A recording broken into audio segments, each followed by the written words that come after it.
all the power trucks from the big windstorm we got in St. Lawrence County, Jefferson County, and all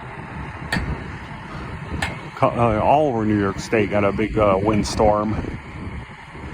And they had a lot of customers were out without power. They're just getting it back on. It was during the week.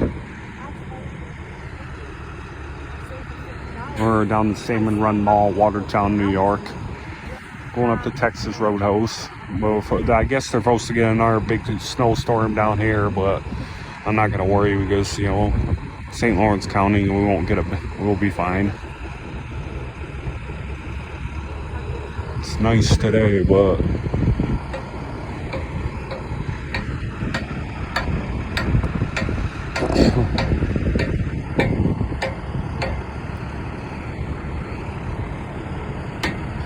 yeah, there was a lot more down here, I guess. Trucks came from different states to help out.